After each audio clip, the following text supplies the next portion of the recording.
একজন হাজি সাহেব, এখন তো হাজিরা কি করে জানেন? এখন মুষ্টিময় হাজি সুদের ব্যবসা করে। ওই লোকগুলো কি করে, আমি আমার এলাকার অনেককে চিনি, বড় বড় হাজি কিন্তু সুদ খায়, সুদের টাকা দিয়ে হজ করে, আবার দেশে এসে আবার সুদ খায়। নিজে না খাইলে কেমনে খায় একটু আপনাকে শিখাই, একটু শোনাই, শিখাই বলতে একটু শোনাই। ওই ব্যক্তি কি করেছে, আমাদের এলাকার এক লোক হজে যাওয়ার আগে মার্কেটে ওনাদেরকে নাকি কিছু টাকা পয়সা আছে, মার্কেটে শব্দগুলো এমনভাবে ব্যবহার করে মানে শুনতে খুব সুন্দর লাগে। মার্কেটে কিছু টাকা পয়সা আছে, এখন সে তো হজে চলে যাবে, যাওয়ার আগে একবার মিলাট টিলাট পরে সুন্দর করে এলাকার মানুষের দাওয়াত দিছে। দাওয়াত দেওয়ার পরে মানুষ তো দাওয়াত খাইছে, যাক। এখন সে হজে যাওয়ার আগে আমার কাছে একজন এই তথ্যটা দিল, হজে যাওয়ার আগে তার ছেলের কাছে যত হিসাব কিতাব আছে সব বুঝাই দিচ্ছে।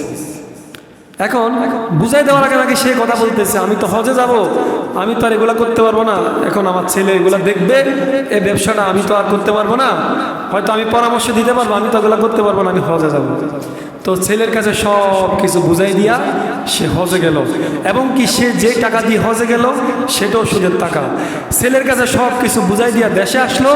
এখন দেশে আইসা কিছুদিন ভালোভাবে চলছে, এরপরে যে আমার কাছে তথ্যটা দিল সে বলতেছে তারপরে নাকি ছেলের থেকে ওই সুদের হিসাবগুলা সে নিচ্ছে। কি অবস্থা, কার থেকে কত নিচ্ছে, এই আমি ধরবো না, তুমি এগুলো তোমার দয়েরে রাখো, আমি তোমার বলতেছি কেমনে কেমনে করবা।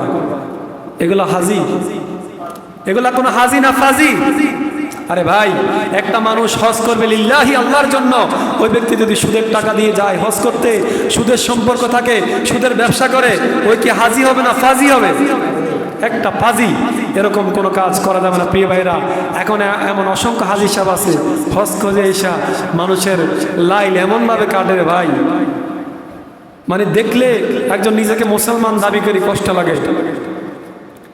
একটা আইলের মাঝখানে যদি 12 ইঞ্চি 15 ইঞ্চি জায়গা থাকে, এখন ওই আইলটা দিয়ে শুধু আমি তো হাঁটবো না, অনেক মানুষে হাঁটবে। আচ্ছা, হয়তো একটা লাইন ধানের গাছ আমি লাগাবো না, এমন কি ক্ষতি হবে আমার? এখন লাইন কাটতে কাটতে কাটতে কাটতে কাটতে কাটতে কাটতে কাটতে আমি এমনও দেখছি এরকম মানুষ। এখন মানুষ তো হাঁটা দূরের কথা, তুমি হাজি সাহেব তো হাঁটতে পারবে না। মানুষের হাঁটা বাদ দিলাম, তুমি হাজি সাহেব যে লাইন কাটতে কাটতে অবস্থা করছো, তুমি নিজেও তো হাঁটতে পারবা না। হাজি সাহেব বোনের সম্পত্তি দেয় না, হাজি সাহেব তারপরে সন্তানের হক আদায় করে দেয় না।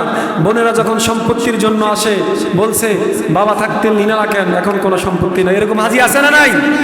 আরে ভাই আছে না নাই? প্রিয় ভাইরা, হাজিরা লাইল কেটে ফেলে, হাজিরা দোকানে বসে বসে সিগারেট খায়, নামাজ পড়ে না, লাইল কেটে ফেলে, বোনের সম্পত্তি দেয় না। এমন হাজিদের থেকে আল্লাহ এই সমাজকে হেফাজত করুক, সকলে বলেন আমিন। এমন হাজি রয়েছে বিচারে গিয়ে ঘুষ খায়, এমন হাজি রয়েছে বিচারে গিয়ে মিথ্যা কথা বলে, অসৎ লোকের সঙ্গ দেয়, অসৎ লোকের পক্ষে কথা বলে। প্রিয় ভাইরা, এমন হাজি আল্লাহর দরবারে কোনোদিন তো গ্রহণীয় হবে না। এমন হাজির দ্বারা আরো ভালো ভালো হাজিদের অসম্মান হয়। প্রিয় ভাইরা আমার,